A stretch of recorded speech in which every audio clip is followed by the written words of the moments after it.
Alors, bonjour tout le monde. Voici une démonstration de comment on utilise la boucle while en Python. Et puis, j'ai commencé avec une nouvelle fenêtre et j'ai inscrit des commentaires ou ce que moi j'appelle la documentation administrative. Donc, ça comprend le titre. Donc, qu'est-ce que c'est que ce programme-là? Ou donner un titre, démonstration boucle while.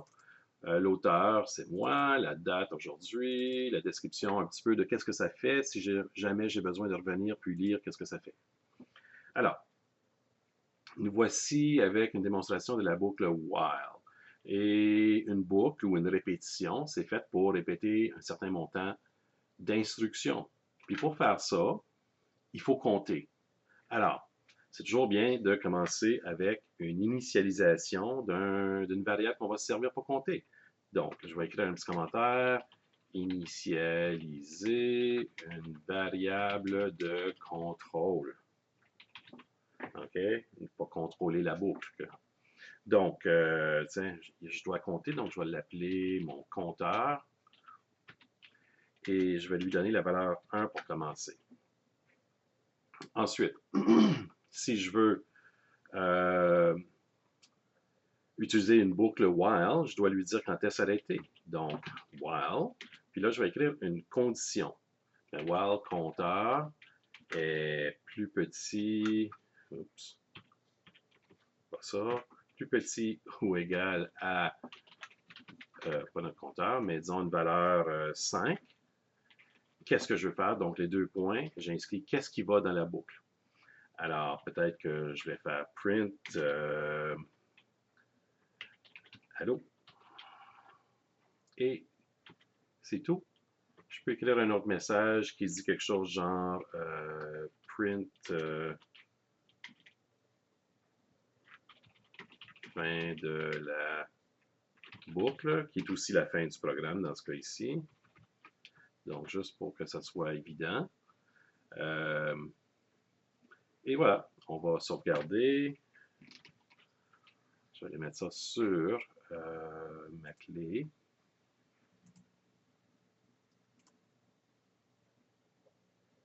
Oups, je pense que je l'avais. Alors, ici, SDO, programmation, programme. Oups, peut-être qu'on peut aller dans Python. Programme Python. Tiens. Démo, boucle, wow. Point .py. Maintenant, on exécute. Wow. Alors, on remarque quoi? On remarque que votre enseignant a fait une boucle infinie. Ça continue d'écrire allô, allô, allô à l'infini. Alors, on va mettre fin à ça et on va aller voir qu'est-ce qu'on a fait comme erreur.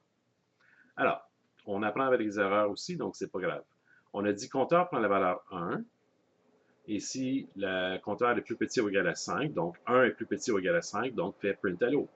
Remonte. Est-ce que le compteur est plus petit ou égal à 5? Oui, c'est encore égal à 1. Donc, fais ça, allô. Remonte. Est-ce que le compteur est plus petit ou égal à 5? Oui, print hello. Donc, c'est ça qui est en train d'arriver ici. Comment est-ce qu'on sait qu'est-ce qui est dans le while, qu'est-ce qui se fait répéter? Ben, c'est parce que ça ici, c'est tassé à droite. Ça dit qu'est-ce qui est dans la structure while, qu'est-ce qui est dans la répétition. Alors, il manque quelque chose ici. Est-ce que vous avez deviné quoi? Ben, il faut, en plus d'avoir une initialisation de notre variable de contrôle, une condition d'arrêt. Donc, je vais écrire ça ici. Hashtag une condition d'arrêt ou de continuité, c'est-à-dire une condition de continuité parce qu'on continue tant que le compteur est plus petit ou égal à 5. Et on va avoir ici un commentaire qui dit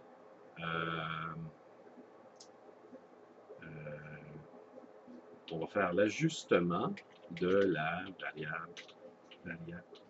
variable de contrôle. Quelque chose que j'ai oublié. Donc, il faut absolument que je fasse compteur. On va prendre la valeur de compteur plus 1. Dans d'autres langages de programmation, il y a des façons plus simples d'écrire ça.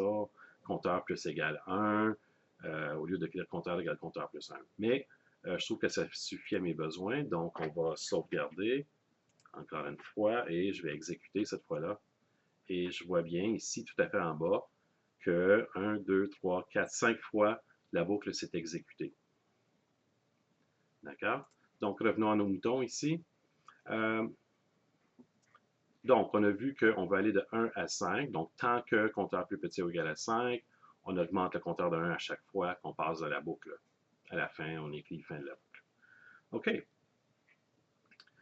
Qu'est-ce qui arrive maintenant si je veux faire ça autre que juste 5 fois?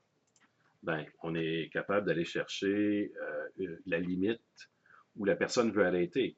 On peut aller chercher ça du clavier. Donc, on peut faire ça avec une instruction input. Donc, on peut dire fin égale à input, parenthèse, guillemets, guillemets, parenthèse. Je reviens, entrer la limite. Je vais écrire \n parce que je veux sauter la prochaine ligne. Ensuite, je vais faire print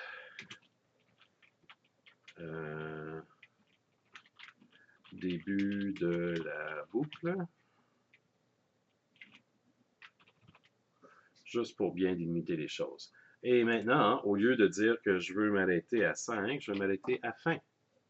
Comme ça va dépendre de ce que moi je veux faire avec ce programme-là. Alors, je sauvegarde. OK. Et j'exécute. Bon.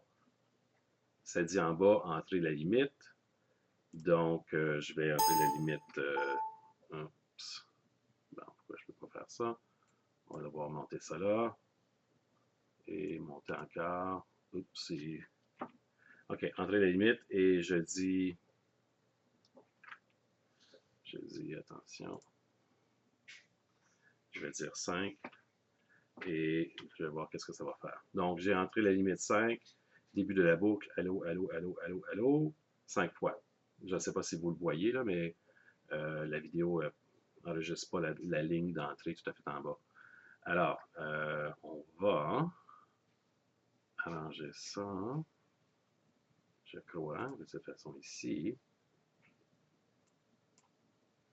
Non. Ah oui, oubliez ça. En tout cas, ça fonctionne. Prochaine étape, qu'est-ce qu'on veut faire? Alors, qu'est-ce qui arrive maintenant si je veux, au lieu de dire allô à chaque fois, je veux dire affiche le contenu de la variable compteur. Parce que là, ça va me dire qu'est-ce qui se passe avec la variable compteur. Donc, c'est une bonne idée de regarder ça. On sauvegarde, oui. F5, entrer la limite, disons 7 cette fois-là. Et je vois que j'ai début de la boucle. J'ai entré 7. Donc, 1, 2, 3, 4, 5, 6, 7, fin de la boucle. Excellent. Donc, je vois le contenu de ma variable que j'utilise pour contrôler. Ce n'est pas toujours nécessaire de voir ça. C'est juste une bonne chose. C'est une bonne façon de voir pour apprendre qu'est-ce qui se passe dans ce programme-là. La dernière chose que je veux vous montrer ce soir, c'est comment on fait pour avoir une boucle imbriquée à l'intérieur d'une autre.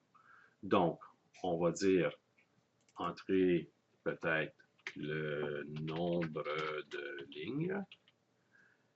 OK. Et on va appeler ça ligne. Ensuite, colonne. Donc, peut-être qu'on va dire ça NBRE ligne. Nombre ligne, NBRE nombre colonne égale input entrer le nombre de colonnes slash n pour new line. OK. On va garder un compteur de lignes, possiblement, égal à 1. While compteur ligne plus petit ou égal à nombre ligne. OK. Print compteur ligne. Ensuite, qu'est-ce qu'on veut faire? On veut imbriquer. Ben, on va juste essayer ça pour tout de suite. Ou, OK, ajustement de la variable de contrôle. OK, donc ça va. On peut faire ça. Ou on peut tout simplement enlever cette ligne-là et puis dire qu'on veut commencer une nouvelle boucle. Alors, je vais écrire mon commentaire que je veux initialiser une variable de contrôle des colonnes cette fois-là. OK, contrôle des lignes ici. Donc, compteur colonne égale à 1. Donc, disons que je veux commencer à calculer à 1. On va compter à 1. Et je peux faire mon while maintenant. While mon compteur de colonne, qui a commencé à 1, est plus petit ou égal à nombre de colonnes que la personne a mentionné, qu'il voulait avoir. Et à l'intérieur, qu'est-ce que je veux faire? Ben, je veux possiblement accumuler toutes les colonnes dans une variable. Donc, d'habitude, je fais quoi? Je le dis dans une ligne phrase pour prendre la valeur de phrase. Donc, qu'est-ce qui était là avant? Plus changer en chaîne de caractères mon compteur de colonnes, juste pour voir qu'est-ce qui se passe dans cette variable-là. Et mon compteur de colonnes, il va falloir que je l'ajuste. Compteur colonne, pour prendre la valeur de compteur colonne plus 1.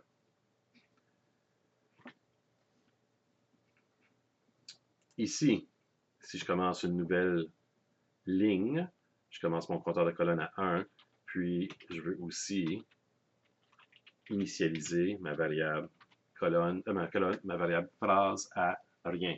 Je dois vider tous les numéros de colonne que j'ai mis dedans. Ensuite, ici, le compteur s'est changé maintenant à compteur ligne. Donc, je vais modifier mon programme compteur ligne. Et voilà, je crois que c'est terminé. Puis, essayons ça.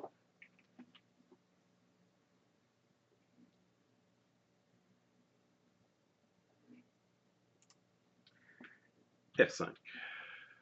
Entrer le nombre de lignes. Si je veux 4 lignes et 7 colonnes. Début de la boucle, fin de la boucle. Donc, ça n'a pas fonctionné. Retournons à prendre de nos erreurs. Donc, nombre ligne égale ce que j'ai rentré, nombre colonne. Compteur ligne est égal à 1. While compteur ligne plus petit ou égal à nombre de lignes. Donc, plus petit que 4. Qu'est-ce qu'on fait? Compteur colonne commence à 1. Phrase contient rien. Compteur colonne plus petit que nombre de colonnes. Oui, c'est plus petit que 7. Mettre ça là, mettre ça là, mettre ça là. Et avant de passer à la prochaine ligne, qu'est-ce qui a été intéressant? C'est d'afficher notre résultat. Donc, print notre phrase, excusez, pas notre ligne. Print phrase. Essayons ça de nouveau. On sauvegarde. On exécute. Je veux 4 lignes, 7 colonnes. Début de la boucle, 1, 2, 3, 4, 5, 6, 7, 1, 2, 3, 4, 5, 6, 7. 4 lignes. Chaque ligne a 7 colonnes. Alors, c'est tout pour tout de suite. J'espère que vous avez aimé la petite vidéo. N'oubliez pas d'essayer en même temps.